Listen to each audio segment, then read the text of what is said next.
சரியா 2001 டெல்லி சிட்டி. மழை பெஞ்சிட்டு இருக்கு. கரண்ட் அடிக்கடி போயிட்டு வருது. ஓல்ட் டெல்லியில இருக்க ஒரு பழைய லாட்ஜ், அதோட நேம் கிராண்ட் லாட்ஜ். அங்க ரூம் நம்பர் 203 இருந்து திடீர்னு ஒரு பொண்ணு கத்துற சத்தம் கேக்குது. அங்க இருக்க ஸ்டாஃப் எல்லாம் பயந்து ஓடி வந்து கதவை தட்டுறாங்க. ஆனா கதவு லேசா தானாவே திறக்குது. உள்ள பெட்டு மேல ஒரு பொண்ணு அசையாம கிடக்குறா. கழுத்தை நெரிச்ச மாதிரி ஒரு தழும்பு. அது ஒரு மர்டர். அங்கிருந்த ஸ்டாஃப் எல்லாம் என்ன பண்றதுன்னு தெரியாம போலீஸுக்கு கால் பண்றாங்க. அந்த பிளேஸ்க்கு இன்ஸ்பெக்டர் ராஜன் வராரு. பல வருட எக்ஸ்பீரியன்ஸ். இன்னும் சில மாசத்துல ரிட்டையர் ஆக போறாரு. ஆனா சில விஷயம் உடனே சிக்குது. முதல்ல ஷூ நீட்டா ரிமூவ் பண்ணிருந்துச்சு.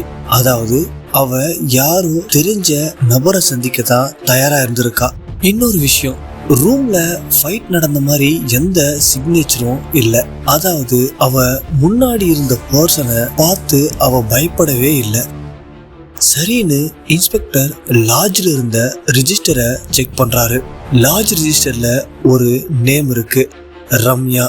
சரின்னு லாட்ஜோட சிசிடிவி கேமராவை செக் பண்றாரு. அந்த சிசிடிவி கேமரா கரெக்டா 10 மணிலேருந்து 10:30 மணி வரைக்கும் வேலை செய்யல. அதே நேரத்துல தான் மர்டரும் நடந்திருக்கு. போலீஸ் கிட்ட எந்த எவிடன்ஸுமே கிடைக்கல. கேஸ் பாத்தீங்கன்னா ஒரு சஸ்பென்ஸாவே இருக்குது. அப்போதான் இன்ஸ்பெக்டர் பெட்டு கீழே ஒரு கீச்செயினை கண்டுபிடிக்கிறாரு. அதுல ஒரு லோகோ இருக்கு. அந்த லோகோ எஸ்டெக் ஐடி சொல்யூஷன்ற கம்பெனியோடது. அந்த கம்பெனியை விசாரிக்கும் போதுதான் ஒரு பெரிய விஷயம் வெளிவருது. ரம்யா அங்க ஒரு அக்கௌண்டண்டா இருந்திருக்கா. அவ சாகரத்துக்கு முன்னாடி பல கோடி ரூபாய் கரப்ஷன் ஃபைல கலெக்ட் பண்ணி வச்சுக்கிட்டு இருந்தான்னு சொல்லப்படுது. விசாரணை இன்னும் டீப்பா போகுது. சரின்னு இன்ஸ்பெக்டர் லாட்ஜ்க்கு கிளம்பி போறாரு. அங்க லாட்ஜோட கேட் கிட்ட இருக்கிற ஒரு டீ ஸ்டால்ல உட்கார்ந்து டீ குடிக்கிறாரு. அப்போ டீ ஸ்டாலோட ஓனர் ஒரு தகவலை சொல்றான். சார், அன்னைக்கு நைட் ஒரு லக்ஸரியான கார் அந்த லாட்ஜோட ஸ்ட்ரீட்டுக்கு வந்துச்சு அப்படின்னு சொல்றான். அந்த ஸ்ட்ரீட்டோட கார்னர்ல ஒரு சிசிடிவி கேமரா இருக்கு. அதை வேணும்னா நீங்க செக் பண்ணி பாருங்கன்னு சொல்றான். சரின்னு இன்ஸ்பெக்டர் அந்த சிசிடிவிய செக் பண்றாரு. அந்த கார்ல இருந்தது யாருன்னு பார்த்தா அந்த கம்பெனியோட சிஇஓ ராகுல். உடனே இன்ஸ்பெக்டர் ராகுலை அரெஸ்ட் பண்ணி ஸ்டேஷனுக்கு கூட்டின்னு வந்து விசாரிக்கிறாரு. முதல்ல அவன் முழுசா எதையுமே ஒத்துக்கல. ஆனா எவிடன்ஸ் எல்லாம் டேபிள் மேல வர வர அவன் ஓப்பனா பேச ஆரம்பிக்கிறான். ஆமா சார், அவ அந்த ஃபைலை வச்சு என்னை பிளாக்மெயில் பண்ணான். அதான் அவளை முடிச்சுட்டேன். ஒரு சாதாரண பொண்ணு என்னை அழிக்க நினைச்சா நான் சும்மா விடுவேனா அப்படின்னு ராகுல் சொல்றான். ராகுல் அரெஸ்ட் ஆகிட்டான். ஆனா இன்ஸ்பெக்டர் ராஜன் மனசுக்குள்ள ஒரு டவுட் இருந்துகிட்டே இருக்கு. ஒரு பெரிய கார்பரேட் கம்பெனியோட சிஇஓ சிசிடிவி ஆஃப் செய்யற அளவுக்கு பிளான் பண்ணுவானா? அதுக்கு ஆன்சரை தேடும் போது போலீஸுக்கு நிறைய கன்ஃபியூஷனா இருக்கு. இன்ஸ்பெக்டர் உடனே ரம்யாவோட போனை ஃபாரன்சிக் டிபார்ட்மெண்ட்டுக்கு அனுப்புறாரு. அதுல ஒரு வாய்ஸ் ரெக்கார்டிங் கிடைக்குது. அக்கா, நான் இன்னைக்கு நைட் எல்லாத்தையும் முடிச்சிருவேன். அந்த ஃபைல்ஸ் உங்ககிட்ட இருக்கிறது அவனுக்கு தெரியாது. அடுத்த நாள் போலீஸ் ஸ்டேஷனுக்கு ஒரு பார்சல் வருது. அதுக்குள்ள ராகுல் செஞ்ச எல்லா கிரிமினல் வேலையும் சாட்சியோட இருக்கு. பார்சல் மேல ஒரு அட்ரஸ் இருக்கு. அந்த அட்ரஸ் செத்து போன ரம்யாவோட வீட்டோட அட்ரஸ். ரம்யா இங்க செத்து போயிட்டா. அப்போ இது அனுப்புனது யாரு அப்படின்னு செக் பண்ண ரம்யாவோட வீட்டுக்கு இன்ஸ்பெக்டர் கிளம்பி போறாரு.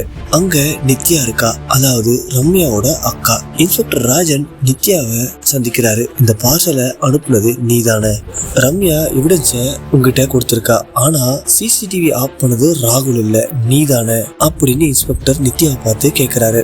நித்யா சைலண்டா இருக்கா. ஆமா சார், சிசிடிவியை நான் தான் ஆஃப் பண்ணேன். சிசிடிவி ஆஃப் பண்ணதான் ராகுல் தைரியமா உள்ள வருவான். அவன் என் தங்கச்சிய கொல்வான். அவன் என் தங்கச்சிய கொலை பண்ணிடுவான் அப்படின்றதும் எனக்கு தெரியும். இன்ஸ்பெக்டர் உடனே ஷாக் ஆகுறாரு.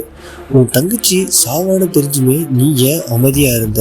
நித்யா மெதுவா சொல்றா, இல்ல சார், என் தங்கச்சிக்கு இது ஸ்டேஜ் 4 கேன்சர். அவ இன்னும் 1 மாசத்துல இறந்துருவா. நான் சாகரத்துக்குள்ள அந்த அரக்கனை அழிக்கணும் அப்படின்னு அவ என்கிட்ட சொன்னா. அவதான் இந்த பிளானும் பண்ணா. ராகுல் பணம் செலவு பண்ணினா ஈஸியா பெயில் வாங்கிடுவான். ஆனா அவன் ஒரு மர்டர்னு ஸ்டாம்ப் படிச்சா அவனோட எம்பையர் முழுசா அழியும். இன்ஸ்பெக்டர் ராஜன் ரிப்போர்ட்டை செக் பண்றாரு. சிசிடிவி கேபிள் ரம்யா தான் உள்ளிருந்து கட் பண்ணிருக்கா.